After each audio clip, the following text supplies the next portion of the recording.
Mr. Pathe, let's just look at the bigger picture here in terms of the ramifications that this contest will have for the nationwide election.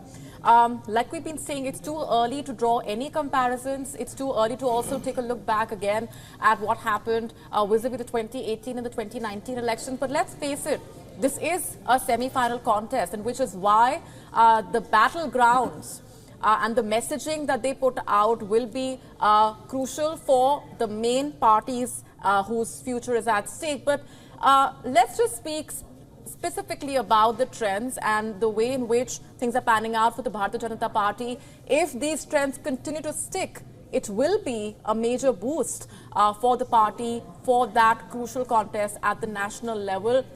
What would the takeaway be for you as far as the campaign is concerned, and what this means for the Indian Prime Minister? I think they've played it smart in the sense, in the selection of candidates, the way they strategized and brought some MPs and union ministers to contest. Probably for the first time, so many union ministers were contesting in these, assembly elections.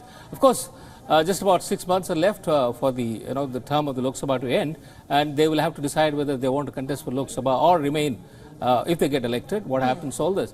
So, they had a great strategy as far as winning this election. I think it must have gone into each and every assembly seat. They would have looked at the caste composition, who is a better candidate, and then they pushed these MPs and ministers, go and prove yourself there on the spot. They wanted the numbers. So these people are, the face of the BJP, and they've been made ministers at the central level. So now you deliver at the state level. So they have been sent there. And that is one of the big, the gains of this election for the Mr. BJP. Pathe, this is an interesting point that you raised, that there are central ministers who are sent to fight these assembly elections in state.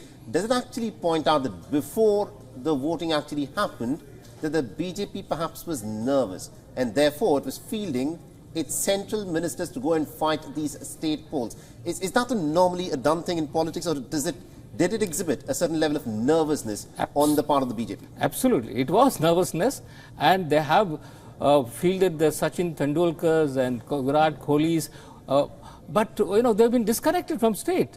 But to come back and perform, I mean, if they have, let us sort of, and if they have performed, at the end of the day, let us see how the results come.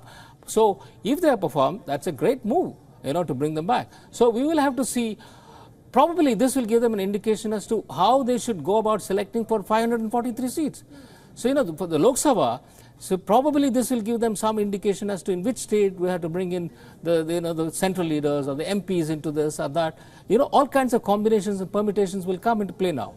And will these election results, according to you, also be the starting point of more permutations and combinations as far as the alliances are concerned? Because let's face it, this is the reason why this contest is significant as well, because the way things pan out over the next 5 months will determine what the mood of the voter will be like, and the way the shifting of the strategy will also pan out. And like we've been saying, what this means for the Congress's position within the opposition alliance. Will it be able to speak with a position of strength? Because as of now, this is what the numbers are looking like, Mr. Pathe. Yes. No, this is supposed to be the semi-final. But I thought the India alliance didn't take it seriously. If they had, they should have come to some kind of understanding and seat adjustment. Right. See, that is what the bottom line is. Whether you are able to give and take, but that didn't seem to happen at all. So if things do not pan out favorably for the Congress, if we just take a step back and look at what this means for its strategy as far as the opposition alliance is concerned, would it immediately go into seat-sharing talks, according to you? Well, I hope so. Because, see, in Madhya Pradesh, for example, Samajwadi Party has some hold. And they were asking for about 38 seats from Congress. Right. And till the last minute, the Congress didn't, decide. And they just kept saying that we will give you, we'll give you. It was only, I believe, 1 o'clock the previous night, they said we'll give you 6 seats. So Samajwadi Party said to hell with you, and they put up 38 candidates. We don't know how many seats the Congress is losing because of these, earlier on in the day as well, and that term is India alliance not working together. So what's going to happen if you're going to do this in parliamentary election? How are you going to take on that's a also might of something to do BJP? with the Congress's strategy, because if it had seated, let's say, 36 seats in Madhya Pradesh, in a state where it is in a direct contest against the BJP, what it does is it strengthens the Samajwadi Party without actually strengthening itself. So do you think, in terms of the calculations that it had, in Madhya Pradesh, you had Shivraj Singh Chauhan, who was facing a lot of anti-incumbency. He was also, in some ways, slightly unpopular within certain sections of the society in Madhya Pradesh. The central government was not completely convinced that he was the guy who was going to win the elections for them. And we're not sure as to how long they'd want to persist. Because the central government of the BJP wants to pick and choose its chief ministers. But do you think there's something more that is at play here? Because the undercurrent at this point of time appears to clearly favor the BJP, both at the centre and also at the state, looking at how things have panned out so far. No, I think we should go back to 2004 to understand what Congress did to come back to power at the centre. Sonia Gandhi at that time was clever enough to concede a lot number of seats to Congress opponents. So that's how they were able to come to power, defeat a popular Vajpayee government. So, they seem to have lost the lesson. This time they don't seem to have learned from what they did in 2004, and they seem to be paying a price. So how are they going to play in 2024 if this kind of a...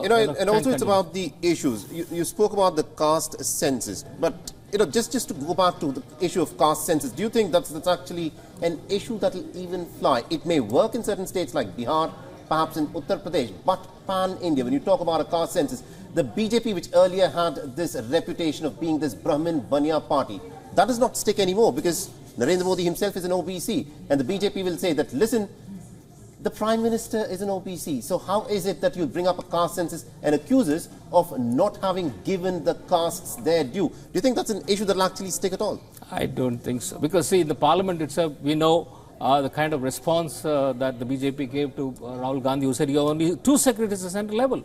And, they got it back, saying, BJP reeled out the number of OBCs who are there in the central government, in the MPs, the number of elected representatives in states. So that being the case, I still don't think that the caste census will make that much of an impact, across the country. As you said, maybe in Bihar, maybe in Madhya Pradesh, some states maybe in Uttar Pradesh. That's where this... See, yeah, so it is possible that it will have, but I think after this results, the BJP will play it down. Play it down because the Prime Minister is dead against the caste discrimination, and he has been saying that there should be no discrimination on the basis of caste. We should go by the poor in all communities. I think you said this important. We should go by the poor in all communities, and also the fact that these elections have happened in a certain context. Remember, just 3 years ago, we witnessed the COVID-19 pandemic and those complete lockdowns that hammered especially the poor people. They lost their source of living. The government, of course, tried and gave them